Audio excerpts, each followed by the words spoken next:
지난 한 주 동안에 황사 때문에 많이 힘들었죠. 우리 집에서는 저 팔공산이 다 보이는데 팔공산을 보면 오늘 미세먼지, 황사, 초미세먼지가 어떤지 대충 짐작할 수 있죠. 오늘은 팔공산이 훤하게 다 보입니다. 사랑하는 여러분, 하나님은 늘 그 자리에 계십니다. 그렇게 정말로 산이 보이지 않을 정도로 가득 채우였던 미세먼지가 그치고 나니 그 자리에 여전히 서 있는 팔공산이 보이죠. 우리는 고난과 어려움이 있을 때에 하나님이 어디 계신가? 나를 사랑하신다면 이런 고난을 왜 허락하시는가? 왜 계속 이런 고난 속에 있게 하시는가? 그런 불신앙의 모습을 보일 때가 많이 있지요. 그러나 하나님은 여전히 그 자리에 계십니다. 잠시 우리에게 미세먼지와 황사 같은 고난이 있을 뿐이지 하나님은 여전히 그 자리에 계십니다. 그 고난의 어두운 그림자와 미세먼지가 거치고 나면 여전히 그 자리에 계신 하나님을 우리가 보게 되지요. 그러한 삶으로 늘 우리는 살아왔고 앞으로도 그렇게 살아갈 것입니다. 주님을 절대로 잊지 마시고 끝까지 신앙하면서 그분과 함께하는 여러분의 삶 되기를 축복합니다. 아멘. 바울이 오늘 고난을 우리에게 무엇으로 말하는가? 우리에게 믿음을 주실 때에 그 믿음도 은혜로 주신 것이지만 고난도 하나님의 은혜로 주셨다. 그 말이 여러분 이해가 되십니까? 오늘 바울이 그 위대한 말을 하는데 그 위대한 말 속으로 우리가 들어가면서 하나님 우리에게 하시는 말씀을 듣도록 하겠습니다. 오늘은 빌립보서 1장 27절에서 30절까지 이제 1장을 마치게 되지요. 오직 복음에 합당한 생활을 하라. 오늘 사도 바울의 이 귀한 내용을 통해서 우리에게 복음에 합당한 생활을 하는 것이 무언가? 그것을 살피면서 여러분의 삶을 돌아보시고 앞으로 우리도 사도 바울이 말하는 이 복음에 합당한 삶을 살아낼 수 있는 힘과 능력을 구하는 여러분 되시기를 축복합니다. 아멘. 바울은 오늘 27절 맨 처음에 뭐라고 말합니까? 오직이라는 말로 27절을 열고 있습니다. 오직 너희는 그리스도 복음에 합당하게 생활하라. 오직 너희는 그리스도 복음에 합당하게 생활하라. 그렇게 빌립보 성도들에게 권면하고 있습니다. 복음에 합당한 삶을 강조하고 있죠. 복음에 합당한 방식을 또 삶을 살기를 지금 강조하고 있습니다. 여기에 복음에 합당한 삶을 살아라라고 할 때 생활하라. 복음에 합당한 삶 그렇게 생활하라라고 할 때 이 생활하라라는 말은 죄송합니다. 헬라어 쓰겠습니다. 헬라어로 폴리투에스데라고 합니다. 이 말은 여러분 잘 알다시피 아테네의 도시국가 있지 않습니까? 폴리스 그 말과 어원이 같습니다. 생활하라 이 말은 도시국가의 시민으로서 국사에 적극 참여하면서 권리와 의무를 다하라 그런 뜻입니다. 이 생활하라 이 말은 그렇기 때문에 생활하라 이 말을 본문의 맥락과 다시 한 번 더 살펴보면 예수를 믿어서 하나님의 나라 백성이 된 사람들 그분의 자녀가 된 모든 성도들은 이제 그분이 다스리는 그런 나라의 법도 아래서 예컨대 의와 평화와 믿음과 소망과 사랑과 상호관계와 상호의존과 선행과 상호 봉사와 살아계신 하나님께 예배하면서 그런 식으로 살아라 그런 뜻입니다.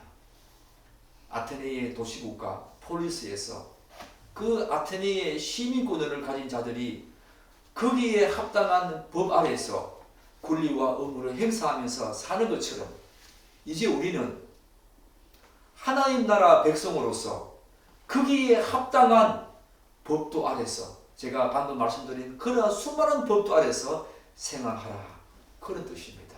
생활하라, 그런 말은 바로 그 나라의 시민과 백성으로서 마땅한 권리와 의무를 행하면서 살아라, 그런 말이겠지요.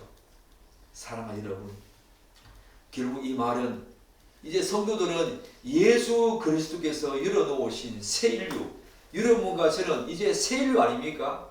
유대인과 모든 이방인들이 하나가 되는 교회 공동체의 구성원으로서, 천국 시민으로서 본분과 권리와 의무를 다하면서 살아라, 그런 의미를 이 생활하라, 이 말이 담고 있지요.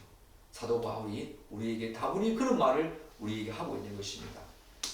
사랑하는 여러분, 잘 알다시피 예수님께서 십자가에 돌아가실 때 수많은 놀라운 사건들이 일어났습니다.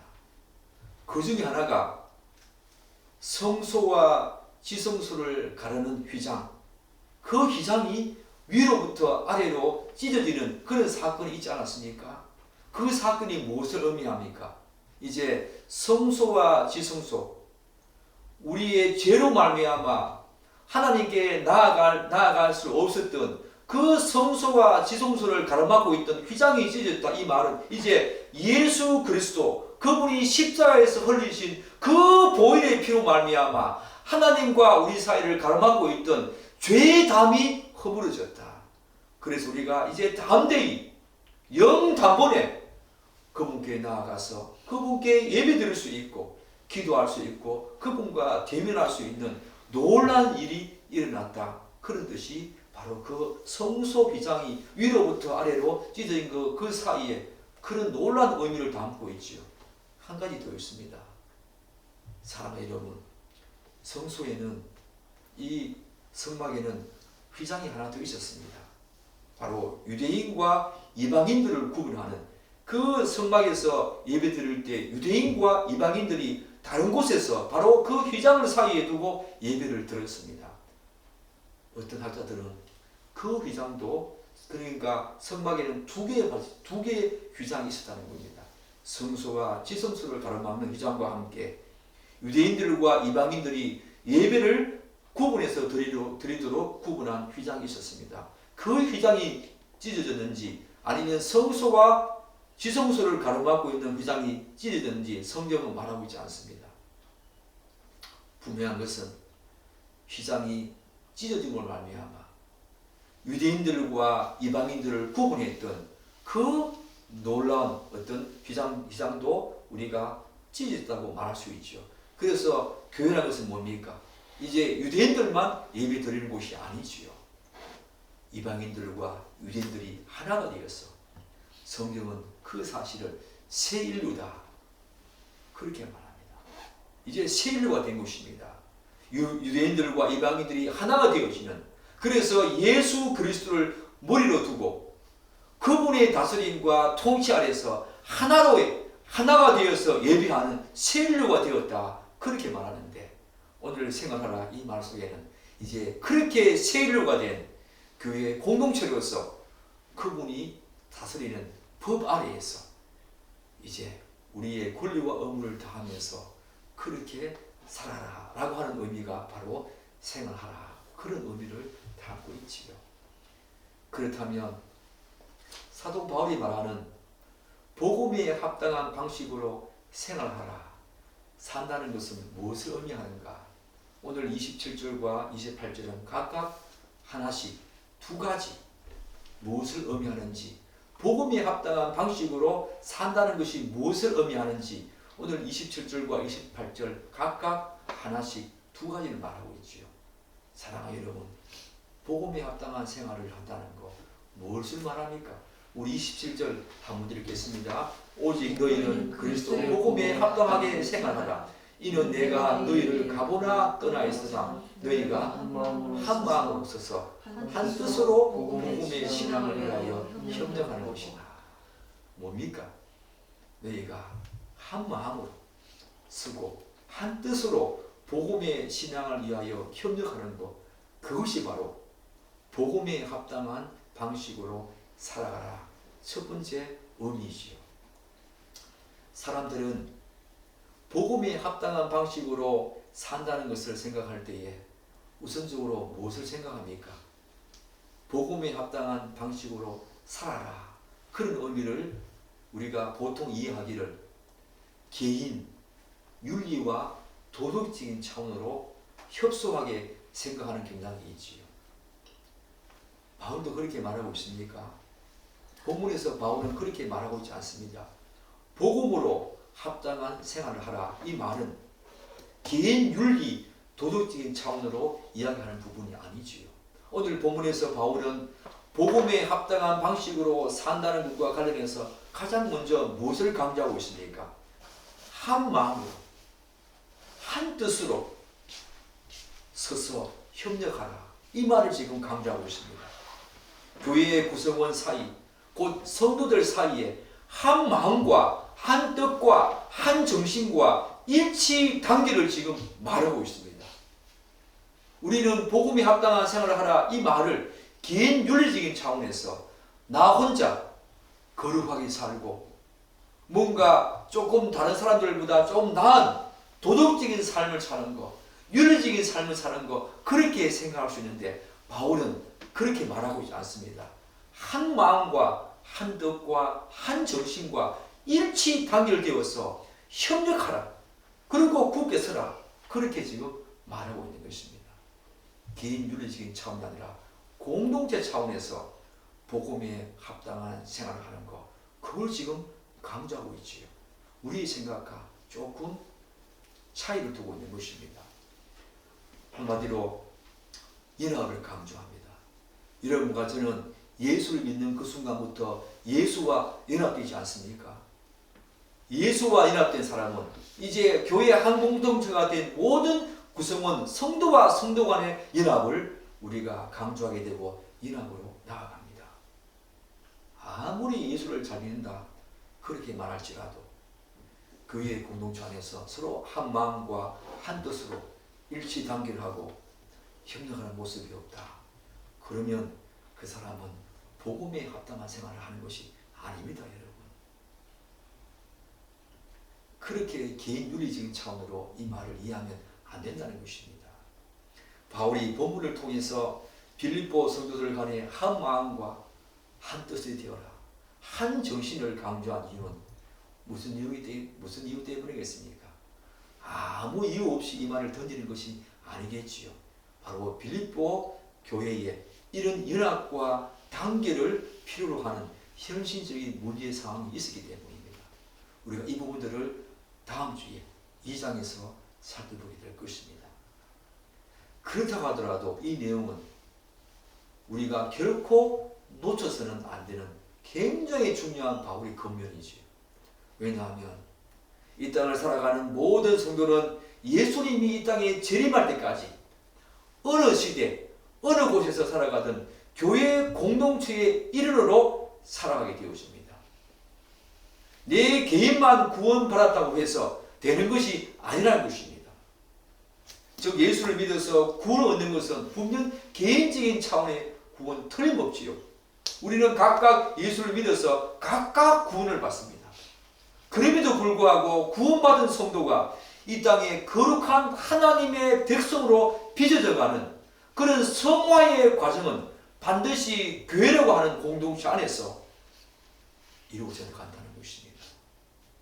그렇기 때문에 복음에 합당한 생활을, 복음에 합당한 삶을 산다는 것은 먼저 개인 윤리적인 차원에서 거룩한 삶을 사는 것도 분명히 중요하지만 사도 바울은 지금 그 지점보다 교회 안에서 성화의 삶을 사는 것, 그렇게 서로 교회 공동체 안에서 서로 다른 의견이 있고 다른 생각이 있고 다른 판단이 있을지라도 한 마음과 한 뜻과 한 정신으로 일치 단결해서 연합하는 것이 너무 중요하다. 그것이 바로 복음에 합당한 삶을 사는 것 가장 중요한 부분이다 라고 하면서 첫 번째로 그 이야기를 하고 있는 것입니다. 사랑하는 여러분, 교회는 에베소서에서 말하듯이 예수 그리스도를 머리로 둔 그래서 한 몸, 한 지체가 된 그런 사람들 아닙니까? 그런 존재 아닙니까? 그래서 그 안에서 성도들이 서로 교제하고 사귀고 유기적인 관계 속에서 그리스도의 생명력을 마음껏 드러내고 건물, 한 건물로 지어져가는 존재가 바로 여러분과 저입니다. 그런데 오늘날 이런 교회의 존영과 영광을 제대로 알지 못한 채 살아가는 성도가 너무 많다는 것입니다. 특별히 코로나 시대를 거치면서 가난한 성도, 안 나가 성도 아닙니까? 가난한 성도들이 많아졌다는 것입니다. 내 혼자 그냥 믿음을 지키고 내 혼자 그냥 구원을 받으면 된다는 것입니다. 심지어 탈교련까지 교회 필요 없다. 그 정도까지 지금 나가는 현실입니다. 그렇지 않습니다. 그 사람들은 이 교회의 존경과 영광을 제대로 아는 사람이 아니지요. 성경은 그렇게 말하고 있지 않습니다. 이 교회의 공동체 안에서 저 천국과 우리가 가게 될 그 영원한 천국과 잇대어 있는 이 땅의 하나님의 나라, 바로 그 지각적인 이 교회 공동체에서 교회의 성도들 간에 서로 사랑하며 서로 교제하고 친밀한 유기적인 관계 속에서 한 건물로 지어져 가는 것이 너무 중요하다. 성경은 그것을 강조하고 있는 것입니다. 교회는 너무너무 중요한 것입니다. 교회의 존영은 이 땅에서부터 이미 우리에게 주어졌고 그 존영은 교회의 영광을 우리는 이 땅에서 보아야 합니다. 영원히 떼어 있는 저 천국에서 우리가 영원히 그것을 보겠지만 하나님께서는 이 땅에서 천국의 숙소판이라고 할 수 있는 교회를 통해서 그것을 보게 하신 것입니다. 사도 바울이 지금 그 사실을 이야기하고 있지요. 그런데 바울은 빌립보 성도들에게 복음에 합당한 방식으로 살라고 말하면서 한 마음, 한 뜻, 한 정신, 연합과 일체의 관계를 어떻게 지금 하려고 말합니까?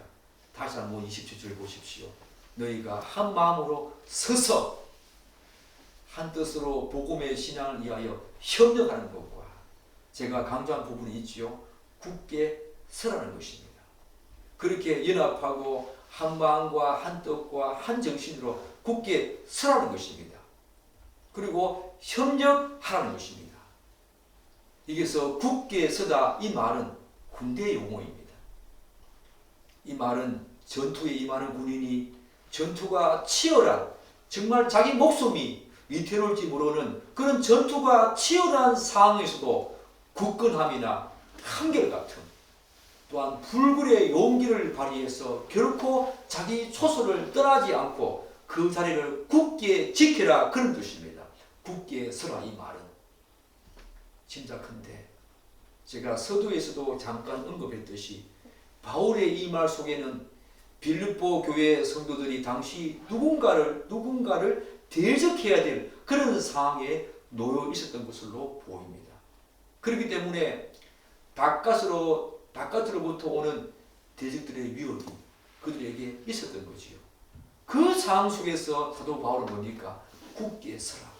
자기 자리를 군인들이 자기 초소를 지키듯이 그 자리를 한결같은 마음으로 단결된 마음으로 불굴의 용기를 가지고 자기 초소를 군인들이 지키듯이 너희 자리를 굳게 지키고 서 있어라. 그런 말을 지금 바울이 하고 있는 것입니다. 다수의 사람들은 그 대적이 누군가에 대해서 많은 질문들을 던집니다. 우리는 보겠지만 3장에 나오는 그 대적은 3장에 나오는 유대주의적 율법주의자라고 많은 사람들이 이야기합니다. 예수 믿는 것으로만 구원받는 것이 아니라 뭔가를 해야 한다. 할례를 받든 우리가 어떤 선한 행위를 하든 뭔가를 해야 한다는 거기에 믿음에다가 뭔가를 덧붙여서 구원을 받는다고 하는 그런 유대주의적인 율법주의자들 바로 그들이 이들의 대적이 아니었나 학자들은 그렇게 말하고 있습니다. 어쨌든 바울은 그들을 대적하기 위해서는 오늘 빌립보 교회 성도들에게 한 사람 한 사람이 함께 공존하고 조화롭게 협력하면서 한 마음으로, 한 뜻으로, 한 정신으로 그 자리를 굳게 지키고 있으라 라고 지금 그것이 바로 복음에 합당한 삶 산다는 것이 가장 첫 번째 우리에게 이야기하는 부분이지요. 사랑하는 여러분, 바울은 그렇게 하면서 협력하고 공존에 대한 이유를 뭐라고 말합니까? 왜 굳게 쓰고 협력해야 한다고 말하고 있습니까? 한번 27절 한번 보십시오. 뭐 때문입니까? 복음의 신앙을 위하여. 다른 이유 아닙니다. 복음의 신앙을 위하여. 이것이 바로 교회가 세상의 다른 조직과 전적으로 구별되는 그런 지점 아닙니까? 교회는 세상에서 흔히 볼 수 있는 친교나 혹은 사교, 동호회와 같이 서로 마음 맞는 사람들끼리 모여서 친목을 도모하는, 협력하는 그런 수준의 조직이 아니지요. 무엇 때문에 교회는 성립하고 무엇 때문에 교회사에서 수많은 사람들이 피를 흘리면서 이 교회를 지켜왔습니까? 바로 복음의 신앙을 위해서 여러분과 저는 서로 마음 맞아가지고 모여서 교회를 구성한 것이 아닙니다. 복음의 신앙을 위해서 이 땅에 모였고 우리가 끝까지 예수의 재림 때까지 우리가 사수하고 지키고 보존해야 되는 것은 바로 복음의 신앙입니다. 사도 바울도 복음의 신앙이 대적으로부터 위협을 받고 있는 그 상황 속에서 군인들이 자기 초소를 지키고 있듯이 일치된 마음으로 한 정신으로 그분과 여러 사람이 함께 연합해서 한 정신과 한 마음으로 일치된 마음으로 그 자리를 굳게 지켜라. 무엇을 위해서? 복음의 신앙을 위해서 그렇게 하라고 지금 말하고 있는 것입니다.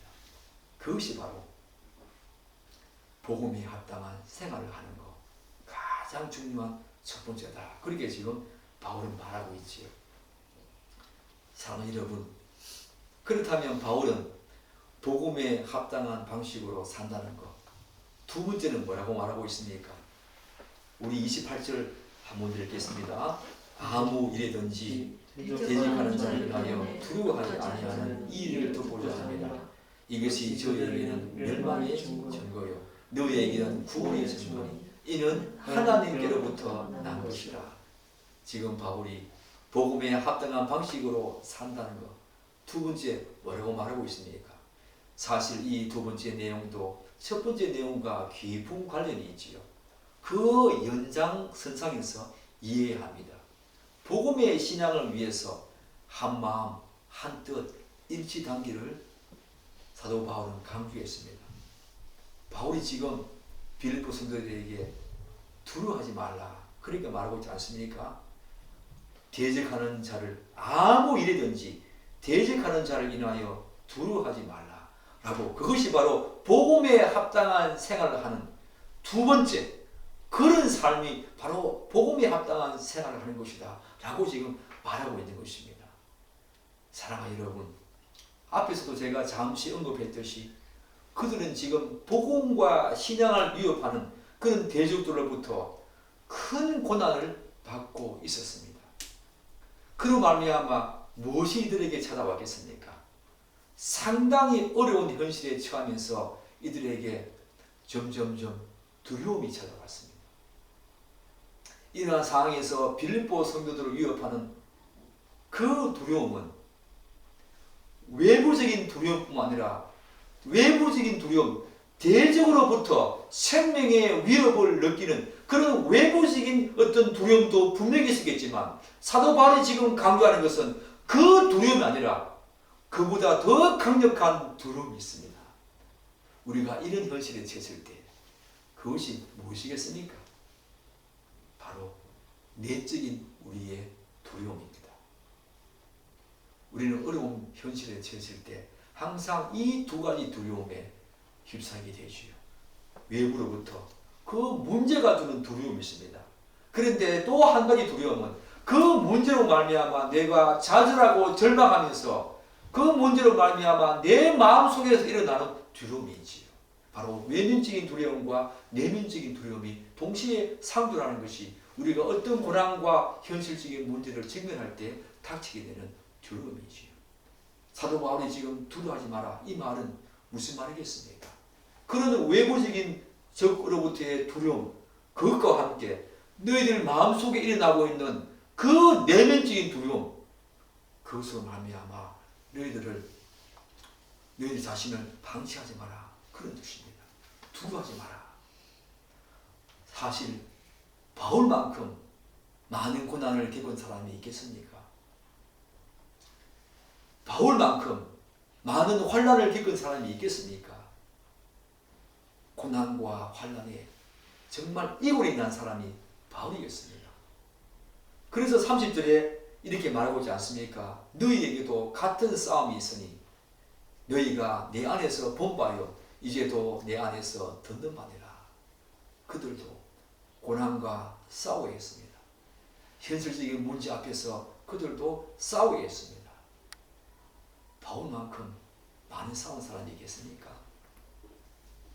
이러한 고난 속에서 바울을 가장 괴롭히고 위협했던 존재가 무엇이겠습니까? 아마도 그를 항상 억제해왔던 외적인 힘으로부터 기인하는 그런 두려움도 분명히 있겠지만 그 무엇보다도 시시때때로 내가 아니지, 예수 믿으니까 그러면 안 되지 라고 하는 그런 시시때때로 자신을 한 번 더 힘주어서 지켜야 한다고 그렇게 말해왔지만 자신 내면 깊숙이에서 계속해서 발언하는 그를 좌절과 절망 속으로 몰아넣어가는 이 내적인 불안과 두려움이 아마 더 커질 것입니다. 사랑하는 여러분, 왜 사람들이 자살합니까? 자기 자신이 무너지는 순간에 자살한다고 합니다. 외적인 문제, 그 현실도 분명히 어렵지만 그로 말미암아 자신에게 찾아오는 좌절과 절망, 두려움과 불안 때문에 자살한다는 것입니다. 사도 바울도 이런 내적인 불안과 두려움에 항상 휩싸일 것입니다. 그도 사람 아니었습니까? 그것은 사도 바울을 포함해서 여러분과 저의 본성입니다. 사람들이 외적인 어떤 부분에서 오는 내적인 불안과 두려움은 본성적인 것입니다. 너무 자연스러운 반응이고 감정이고 느낌인 것입니다. 왜요? 죄 때문입니다. 죄 때문에. 죄가 전적으로 해결되지 않는 한 내적인 불안과 두려움은 항상 우리의 본성으로 작동하고 우리에게 너무 자연스럽고 당연한 감정이고 느낌입니다. 죄 때문입니다. 사랑하는 여러분, 창세기에서 아담과 하와가 하나님께서 따먹지 말라고 하는 그 선악을 알게 하는 나무를 따먹고 난 다음에 어떻게 했습니까? 불안하고 두려워서 숨지 않았습니까?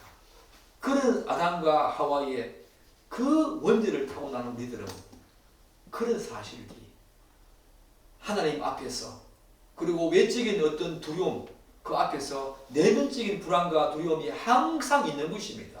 그것은 원죄를 타고나는 그 아담과 하와의 원죄를 그대로 가지고 이 땅을 태어나는 모든 인간의 본성입니다. 자연스러운 반응이고 감정이고 느낌입니다. 그럼에도 불구하고 사랑하는 여러분, 성도는 두려움을 느낄 수 있는 그런 조건과 현실 속에서도 자기 자신을 그 내적인 두려움에 방치하면 안 된다는 것입니다. 사도 바울이 지금 그걸 말하고 있지요. 곧 두려움을 느끼게 하는 대적과 문제 상황에서 두려움을 느끼도록 자신을 놔두지 말아야 한다는 것입니다. 왜냐하면 두려움을 그대로 방치하면 그것은 점점점 확장되어져서 어디로 나아가는지 아십니까? 바로 불신앙으로 나아갑니다. 두려움은 그 자리에 머물지 않습니다. 불신앙은 점점 자라서 우리에게 무엇을 심어주느냐? 불신앙과 또한 불신으로 우리에게 나아가게 합니다. 사랑하는 여러분, 출애굽 당시에 이스라엘 백성들을 한번 생각해 보십시오. 10가지 재앙을 통해서 하나님께서 그들을 애굽에서 구원하셨습니다. 그러고 난 다음에 그들이 홍해 그 어마어마한 정말 칠흑 같은 어둠 속에서 홍해에 거센 파도 앞에 그들이 섰습니다. 그들이 어떻게 했습니까? 두려웠습니다. 뒤에는 여전히 철경거를 지니고 있는 소유하고 있는 세계 가장 강력한 그런 군사 대국이었던 애굽이 따라옵니다. 앞에는 홍해를 저들이 직면하게 되었습니다. 건널 수도 없고 뒤로 갈 수도 없는 진퇴양난에서 그들이 어떻게 합니까? 두려워합니다. 그런데 그 두려움은 결국 어디로 나아갑니까? 모세를 원망합니다. 하나님을 원망합니다. 왜 애굽에서 우리를 구원하셔서 이런 어려움에 처하게 하느냐? 사랑하는 여러분, 두려움은 그 자리에 그것만 우리에게 있게 하지 않습니다. 두려움은 하나님을 원망하게 하고 불신앙하게 합니다. 그래서 사도 바울이 두려워하지 마라, 두려워하지 마라 그렇게 말하는 것입니다. 그렇기 때문에 모세와 여호수아에게 항상 하나님이 하시는 말씀은 뭡니까? 두려워하지 마라, 담대하라 그렇게 말하는 것입니다. 그 두려움과 불안은요 항상 불신앙으로 그렇게 나아가기 때문에, 그런 쌀을 키우기 때문에 두려워하면 안 된다는 것입니다. 예수 그리스도, 사랑하는 여러분, 성도는 어떠한 상황과 조건 속에서도 두려워하지 않을 수 있는 분명한 이유와 근거가 있습니다. 세상 사람들은 이런 말을 해도 믿지 않습니다. 세상 사람들은 이런 말을 해도 여전히 두려워합니다. 그러나 여러분과 저 성도가 된 사람들은 두려워하지 말아야 될 이유와 근거가 분명히 있다는 것입니다. 성경은 분명한 이유와 근거를 가지고 우리에게 말합니다. 뭡니까? 예수 그리스도께서 우리에게 가장 두려운 존재 뭡니까? 죄와 죽음 아닙니까? 사랑하는 여러분, 죽음 앞에 두려워하지 않는 사람 어디에 있습니까? 우리가 지금 직면하고 있는 여러분이 현실적으로 어떤 어려움이 있다 하더라도 우리가 직면하게 되는 모든 현실적인 고난과 어려움은 일시적입니다. 시간이 지나면 다 지나간다는 것입니다. 잠시 두려워하고 지나간다는 것입니다. 그러나 죄와 죽음은 영원한 두려움입니다. 영원히 불안을 일으키는 것입니다.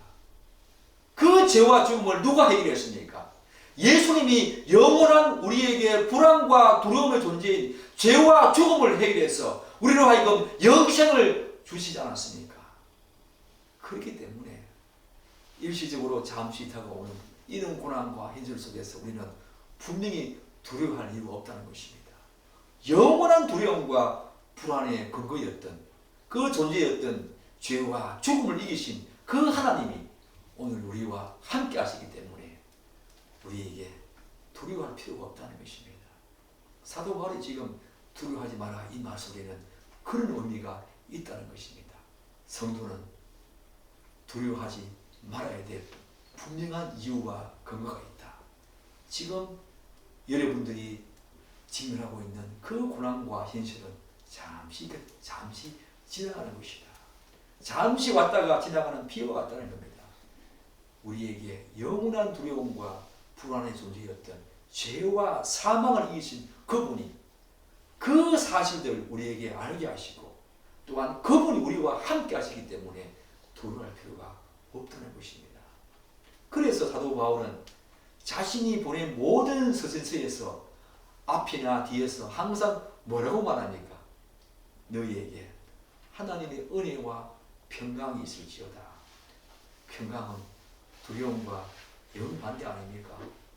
사랑하는 여러분, 기독교에서 말하는 이 두려움과 불안이 아닌 이 평강은 현실적인 문제가 해결되기 때문에 갖게 되는 평강이 아닙니다. 여러분, 문제가 해결되기 때문에 평안함이 찾아오는 것이 아닙니다. 여러분, 여전히 문제가 해결되지 않고 또한 외적인 두려움과 위협이 여전히 존재하지만 그 상황 속에서도 영원한 불안과 두려움의 존재였던 죄와 사망을 우리에게 해결하신 그분이 우리에게 참된 위로를 주시기 때문에 우리는 그런 상황 속에서도 평안할 수 있고 두려워하지 않을 수 있는 것입니다. 이 사실을 여러분 아십니까? 이 사실을 알고 여러분은 평안하십니까? 불안과 두려움에서 벗어나 살고 있습니까? 여전히 예수 믿기 전과 똑같이 현실적인 문제 앞에서 늘 불안하고 두려워하십니까? 저에게는 정말 예수 믿고 난 다음에 이런 불안과 두려움에서 많이 벗어났습니다. 자유합니다. 그분 안에서 자유합니다. 많이 누리십시오. 그것이 바로 예수 믿는 사람의 특권입니다. 지금 사도 바울은 빌립보 성도들이 적대자들을 두려워하거나 또한 그들의 위협에 겁먹지 말고 오히려 뭐라고 말합니까? 담대함을 갖고 나아가라고 말합니다. 우리의 적은 외적인 힘도 큰 두려움이지만 내 안의 두려움이 우리의 가장 강력한 적입니다. 사랑하는 여러분, 우리의 적은 우리 안에 늘 우리 시시때때로 우리에게 두려움을 주는 것, 그거지요. 사도 바울이 지금 빌립보 성도들에게 이 말을 할 때에 빌립보 성도들은 그 앞에서 말했던 유대주의적인 율법주의자들, 그들에 의해서 심각한 생명의 이유까지 느끼는 그런 상황 속에 있었습니다. 그들의 두려움도, 그들의 힘과 그들의 외적인 어떤 위협도 큰 두려움의 대상이지만 우리가 정말 두려워하지 말아야 할 것은 뭡니까? 여러분과 저 속에서 시시때때로 발현하는 이 내적인 두려움, 이 내적인 두려움은 우리로 하여금 모든 것을 절망과 좌절로 끝으로 나아가게 합니다. 그리고 하나님을 불신앙하게 나아갑니다. 두려워하지 마라. 사도 바울이 그것이 바로 복음에 합당한 삶을 사는 것이다. 그것이 바로 복음에 합당한 삶을 사는 것, 두려워하지 않는 것이 바로 그런 삶이다. 그렇게 지금 말하고 있지요. 사랑하는 여러분, 그러면서 바울은 빌립보 성도들이 대적자들로 인해서 고난에 대해서 두려워하지 말아야 할 이유를 또 두 가지 제시합니다. 뭡니까? 우리 28절 다시 한번 보십시오. 28절 보면 이것이 저희에게는 멸망의 증거요 너희에게는 구원의 증거이기 때문이다 라고 말합니다. 두려워하지 말아야 할 것이 뭐냐면 믿지 않는 대적자 그들에게는 멸망의 증거지만 믿는 우리들에게는 하나님께로부터 난 구원의 증거다, 그렇게 말하고 있습니다. 그 두려워하지 않는 것이, 바울은 고난에 대해서 두려워하지 말아야 될 첫 번째 이유로 성도들에게는 구원의 증거이기 때문이고 믿지 않는 자들에게는 멸망의 증거라고 말합니다. 사랑하는 여러분, 성경은 분명히 예수를 믿으면 구원을 얻는다고 말합니다. 진리의 구원을 말하지요. 뿐만 아니라 성경은 또한 성도가 구원을 받았다고 할 수 있는 증거로 여러 가지 내용들을 제시하지 않습니까? 요한 1서에 수많은 내용들이 나오지 않습니까? 바울은 본문에서 또 다른 내용을 제시하는데 구원의 증거가 되는 것이 뭐라고 말합니까?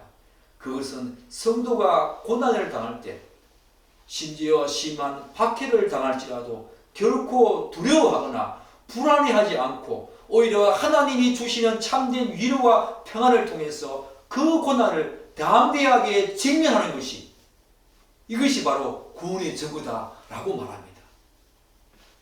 사랑하는 여러분, 그런 측면에서 여러분은 이 구원의 증거가 있습니까? 제가 방금 말씀드린 것처럼 그런 고난과 외부적인 힘, 위협 속에 여러분들은 두려워하지 않고 불안해하지 않고 오히려 그분이 주시는 참된 위로와 평안 속에 살고 있습니까? 그것이 구원의 증거라고 말하는데 믿지 않는 사람들은 이런 증거 없지요. 우리들에게만 있는 것입니다. 신자에게만 있는 것입니다. 한 걸음 더 나아가서 바울이 빌립보 성도들에게 대적자들로 인한 고난에 대해서 두려워하지 말아야 될 것, 첫 번째는 구원의 증거이기 때문입니다. 두 번째가 뭐라고 말하고 있습니까? 우리 29절 한번 읽겠습니다.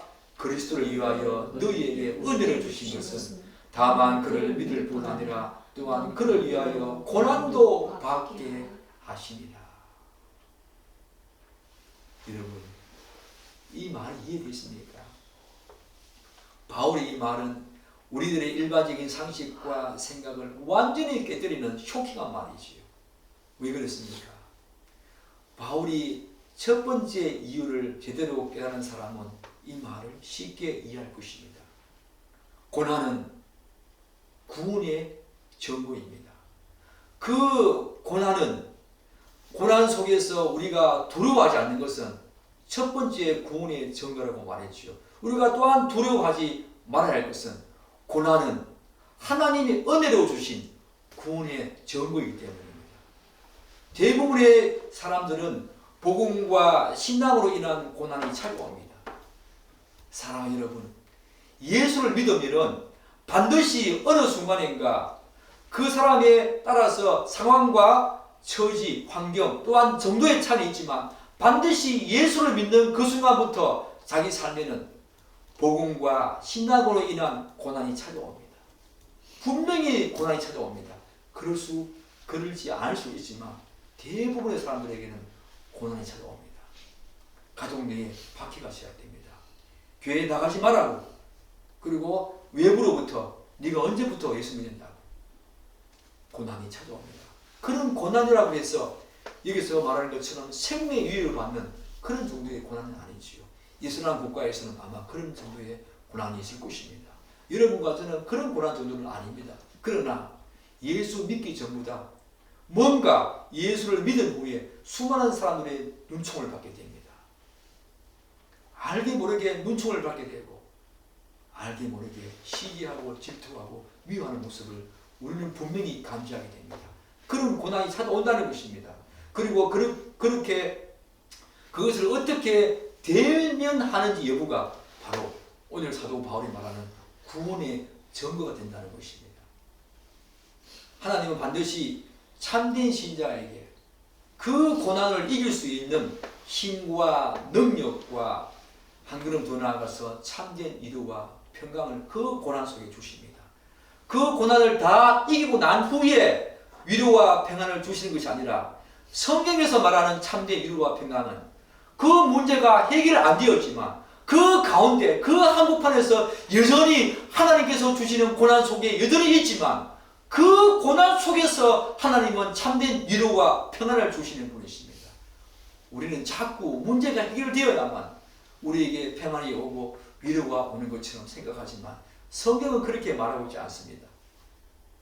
이러한 측면에서 그리스도인들이 예수 그리스도를 믿게 되는 것도 전적으로 오늘 말씀처럼 너희 믿음도 하나님의 은혜이지만 또 뭐라고 말합니까? 너희에게 고난을 주는 그것도 하나님의 은혜다. 그렇게 말합니다. 얼마나 쇼킹한 말입니까? 누구나 고난을 다 싫어하지 않습니까? 가능하면 내 삶에서 고난이 적게 찾아오면 좋겠다. 있기는 있겠지만 좀 더 적게, 좀 더 편안하게 그 고난을 이겨갔으면 좋겠다 라고 생각하는 것이 여러분과 같이 일반적인 상식이고 생각 아닙니까? 그런데 성경은 그렇게 말하고 있지 않습니다. 반드시 고난이 있다. 그런데 그 고난은 하나님의 은혜다. 그렇게 말합니다. 하나님의 은혜다. 그 고난이. 그 고난을 이기는 과정 속에서 우리는 구원의 증거를 드러내는 것입니다. 참된 신자는 하나님의 은혜로 주신 그 고난을 그분의 능력과 힘과 그분의 위로 안에서 이겨갑니다. 그러나 교회에 다니지만 참된 신자가 아닌 사람들은 그 고난 속에서 절망해버립니다. 거기서 바로 구원의 증거가 드러나는 거지요. 그렇기 때문에 고난은 하나님 주시는 은혜인 것입니다. 사랑하는 여러분, 여러분들은 고난을 하나님의 은혜라고 생각해 본 적이 있습니까? 성경은 그렇게 말합니다. 무엇보다도 그 고난은 바울이 말하고 있는 바와 같이 우리의 현실적인 문제와 어려움 때문이 아니라 그리스도를 위한 고난입니다. 오늘 말씀 한번 보십시오.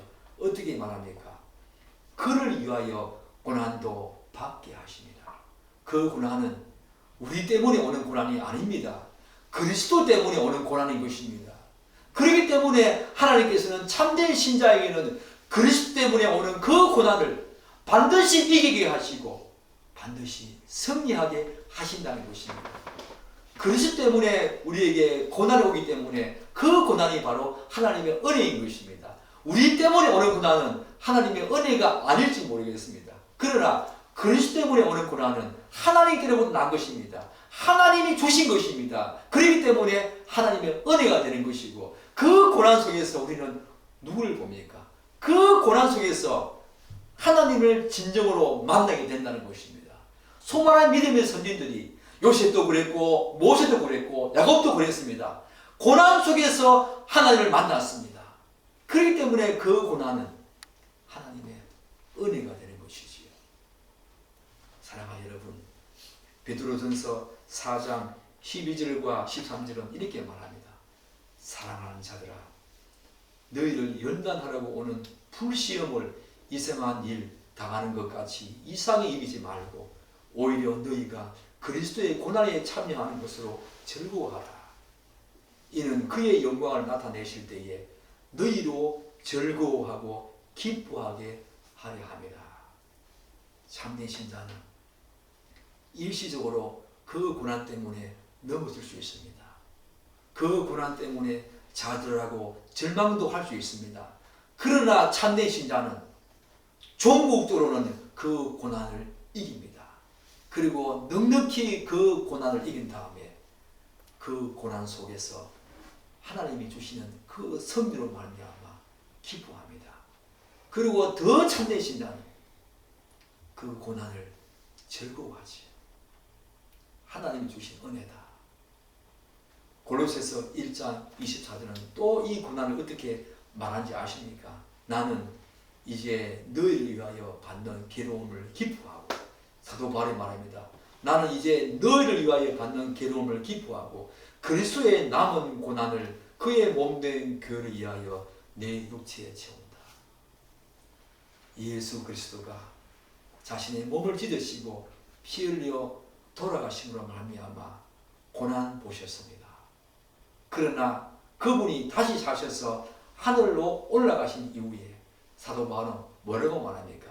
자신에게 다가오는 모든 고난을 그리스도의 남은 고난에 참여한다. 그분이 이 땅에 사시지 않기 때문에, 그분이 이 땅에 사셨으면 더 많은 고난을 보셨겠지만 이 땅에 지금 사시지 않기 때문에 그리스도가 나에게 남겨준 그 그리스도의 남은 고난에 참여한다고 말하고 있습니다. 여러분과 저는 그 고난을, 우리에게 다가오는 그 고난을 어떻게 여겨야 합니까? 그리스도의 남은 고난에 참여하는 것으로 여겨야 합니다. 그리스도께서 더 받아야 할 고난을, 이 땅에 살아서 더 받아야 할 고난을 우리가 받고 있는 것입니다. 그리스도의 남은 고난에 참여한다. 그러나 그 고난을 이기고 나면 하나님이 생명의, 부활의 생명의 위로하심이 우리에게 분명히 있습니다. 분명히 그 결과가 우리에게 있다는 거 기억하십시오. 고난만 있는 것이 아닙니다. 반드시 예수 그리스도 부활의 생명의 위로하심이 우리에게 있다는 것입니다. 고난 앞에, 외부적인 미혹과 문제 앞에 두려워하지 않는 것, 복음에 합당한 삶을 사는 가장 중요한 내용입니다. 사랑하는 여러분, 여러분도 이런 복음에 합당한 삶, 정말 힘들고 어려울 때 자기 자리를 굳게 지키고 성도 간에 서로 교제하며 사귀며 일심으로 한 뜻으로 한 정신으로 연합하여서 외부의 대적들을 이기고, 또한 그런 대적들의 유혹뿐 아니라 여러분 자신에게 일어나는 모든 두려움과 불안을 이기며 나아가는, 그것이 바로 사도 바울이 복음에 합당한 삶을 사는 것, 그것이라고 우리에게 말하는 이 내용을 분명히 알고 여러분의 남은 삶이 복음에 합당한 삶, 그런 삶으로 나아가기를 간절히 기대하고 또 축복합니다. 아멘. 기도하겠습니다.